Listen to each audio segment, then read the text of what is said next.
Assalamualaikum warahmatullahi wabarakatuh. Jumpa lagi dalam channel saya Ekoben. Oke. Masih meneruskan tentang seputar agroforestry. Yang belum lihat video saya tentang apa itu agroforestry, silahkan ditonton. Silakan disimak.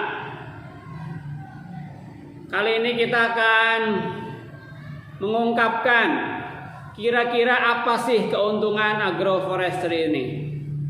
Apa tujuan kita menerapkan pola agroforestry? Yang bisa disampaikan yang pertama adalah untuk optimalisasi lahan. Lahan kita yang terbatas menjadi optimal.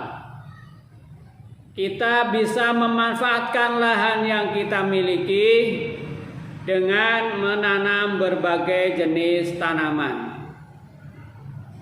Bisa tanaman kehutanan, bisa tanaman tahunan, tanaman yang berkayu, tanaman yang bisa hasilnya kita dapatkan. Tanaman yang hasilnya kita panen selama beberapa tahun atau bahkan puluhan tahun.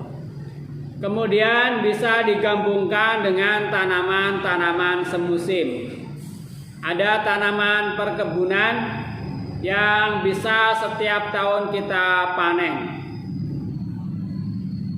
Misalnya kopi, misalnya cengkeh. Itu setiap tahun kita bisa memanen hasilnya. Atau buah, misalnya durian, itu kita juga setiap tahun bisa memanen hasilnya.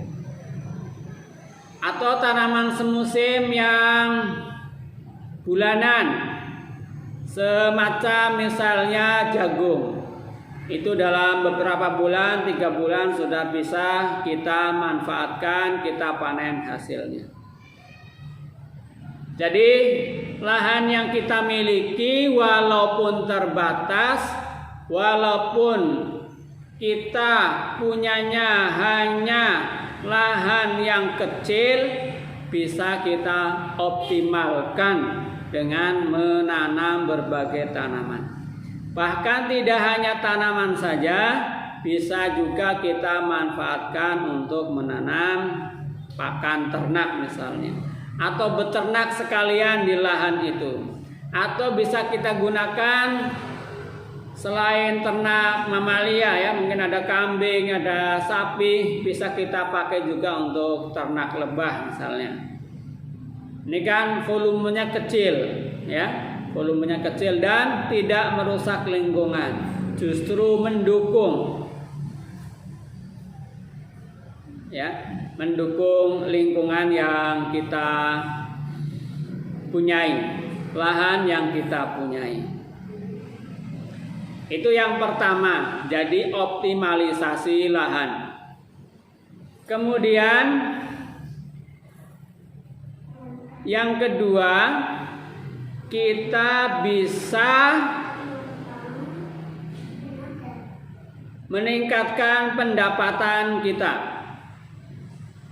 meningkatkan penghasilan kita. Jadi kita tidak hanya dapat hasil dari satu komoditas saja. Tidak hanya dapat hasil dari panen sengon, kayu sengon saja, atau kayu mahoni saja, atau kayu jati saja. Tapi kita bisa panen empon-empon di lahan yang sama, panen jagung di lahan yang sama, panen madu di lahan yang sama, panen ternak di lahan yang sama, panen rumput untuk pakan di lahan yang sama, dan lain sebagainya. Kita punya banyak produk sehingga harapannya pendapatan kita semakin banyak. Pendapatan yang kita miliki bisa kita peroleh dari banyak komoditas yang kita budidayakan. Ya, Tentunya berbeda kalau kita hanya menanam sengon saja, menanam mahoni saja, menanam jati saja, atau menanam tanaman kehutanan saja, dibandingkan dengan kita menanam sengonnya iya, menanam mahoninya iya, menanam jagungnya iya, pakan ternaknya iya, pakan kitanya iya, ya. Mungkin jagung, padi, kacang, begitu ya, cabai, atau empon-empon yang mungkin dapat dikatakan setahun sekali gitu kita bisa panen. Atau yang sedang ngetren saat ini misalnya tanaman porang, itu juga bisa ditanam di bawah tegakan, ditanam di bawah pohon-pohonan yang besar yang berkayu. Itu keuntungan yang kedua, kita bisa mendapatkan penghasilan, tambahan penghasilan. Yang ketiga, penghasilan kita itu akan banyak waktunya.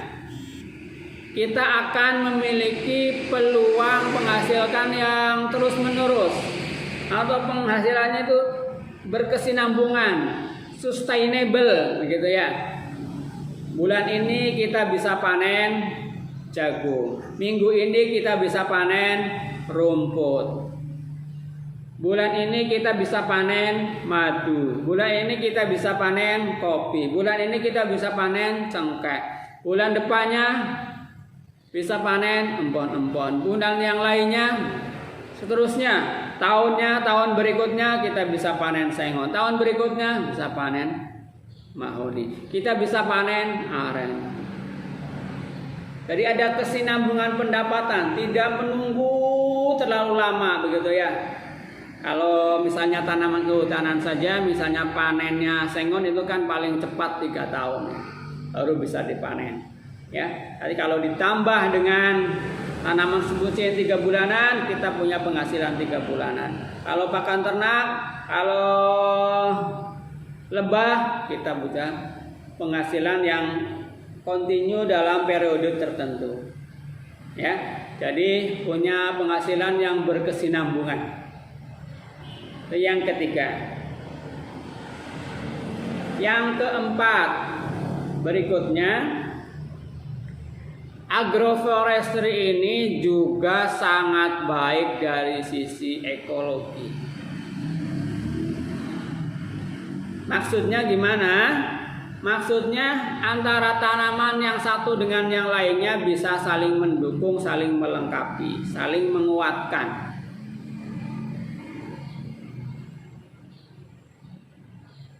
Antara tanaman dengan ternak bisa saling melengkapi, saling menguatkan, saling bersinergi.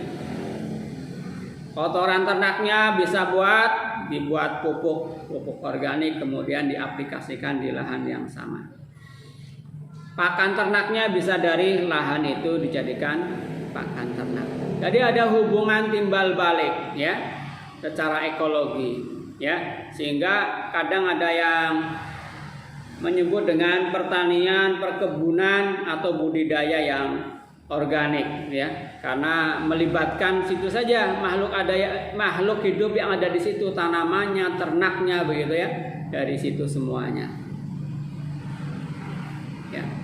Yang berikutnya lagi dari sisi konservasi, ini juga sangat baik, ya, bisa melindungi tanah dari limpasan air permukaan, dari erosi yang kecil-kecilan, dari kehanyutan bunga tanah, ya.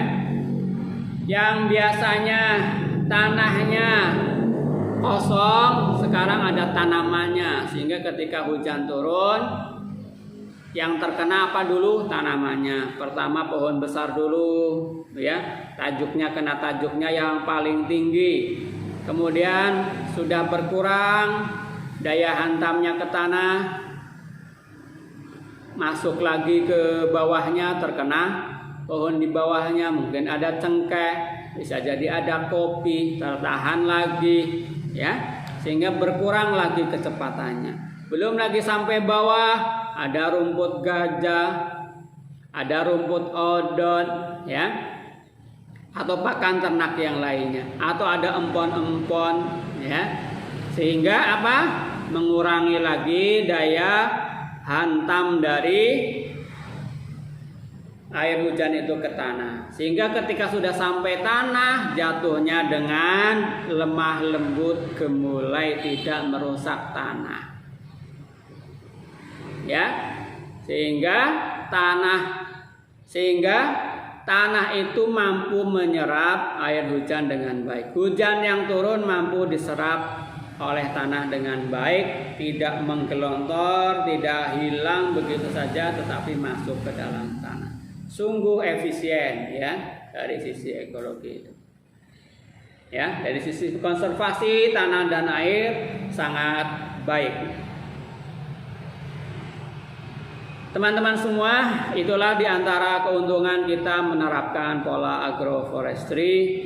Semoga bermanfaat, menginspirasi, membuat kita semangat untuk bercocok tanam, berbudidaya, berusaha dalam bidang pertanian, perkebunan, dan kehutanan, ternakan, dan juga dengan perikanan, ya.